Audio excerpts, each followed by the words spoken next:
Assalamualaikum warahmatullahi wabarakatuh. Saya Rafael Farisi. Saya Renzo Tarjansyah. Kami dari kelas TKJD dari Sekolah Perguruan Cikini SMK 3 Perguruan Cikini dari jurusan TKJ ingin membuat sebuah podcast yang mesti tentang sifat wajib Rasul. Sidik itu apa sih? Jadi ada beberapa sifat wajib Rasul yang diantaranya itu ada sidik, amanah, tabligh dan fatona. Jadi yang pertama itu sidik. Sidik itu artinya itu jujur. Jadi sifat wajib ini tuh pasti dimiliki sama Rasul, karena kan yang mungkin juga tuh kalau Rasul tuh bakalan bohong sama orang lain juga kan. Nah, jadi kejujuran beliau itu juga diakui oleh para musuh-musuhnya. Jadi para musuhnya itu juga mengakui kalau Rasul tuh orang yang sidik, gitu, jujur. Dalam sebuah hadis yang diriwayatkan oleh Ali radhiyallahu anhu bahwa Abu Jahal tuh pernah berkata kepada Rasul itu begini, kami tidak menganggap engkau itu dusta, tapi menganggap yang dusta itu ajarannya, gitu loh. Jadi yang Abu Jahal anggap dusta itu bukan perkataan Rasul, tapi ajarannya Rasul yang dianggap dusta. Tuh. Dalil.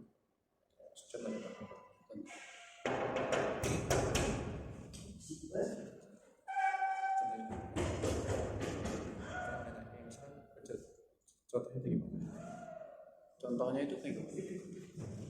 Jadi ada satu kejujuran yang dicontohkan oleh Nabi Ibrahim alaihissalam kepada bapaknya. Jadi dia itu,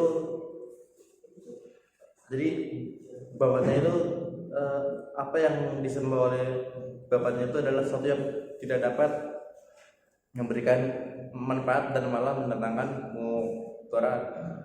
Maka Nabi Ibrahim itu, jadi dalil tentang sidik itu ada di surat Maryam ayat 41 yang berbunyi, a'udzubillahi minasyaitonir rajim, bismillahirrahmanirrahim, wazkur fil kitabil Ibrahim innahu kana siddiqan nabiyya.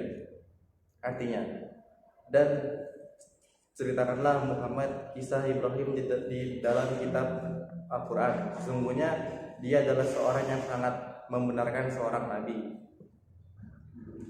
Nah, sekarang coba dong jelasin topik amanah. Ya. Sekarang coba dong jelasin apa itu amanah, sifat amanah. Kalau amanah itu merupakan sifat wajib bagi Rasul lainnya, memiliki arti dipercaya, dipercaya usul. Setiap perkataan maupun perbuatan yang tidak ditunjukkan oleh Rasul sudah pasti dapat dipercayai. Rasulullah tidak mungkin ingkar terhadap perbuatan atau ucapannya, karena tidak ada suatu pun perbuatan yang terlepas dari maksud Allah Subhanahu wa taala. Contohnya saat kaum Nabi Nuh alaihi salam mendustakan apa yang sudah dibawa dari Allah Subhanahu wa taala. Coba dong contoh dulu gimana? Dalilnya dari surat Al-Baqarah. Ini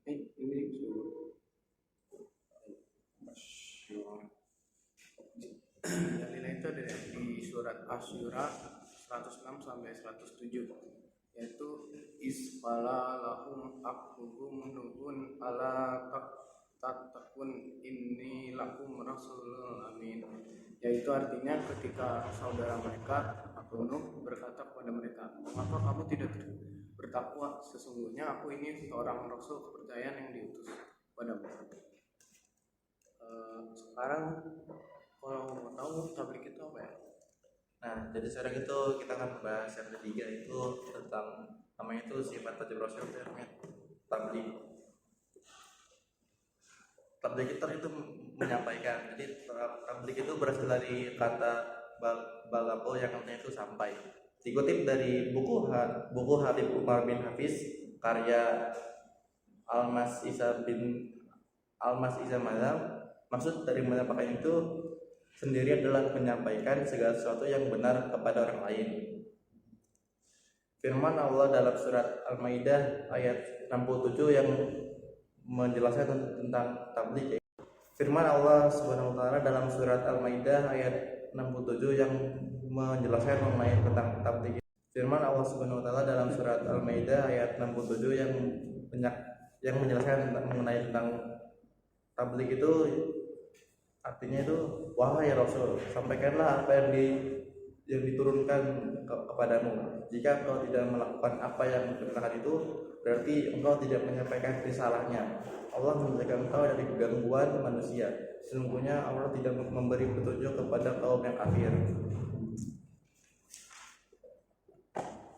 Sekarang tentang apa itu? Fatona itu berarti memiliki kecerdasan yang tinggi. Ini merupakan sifat wajib bagi Rasul yang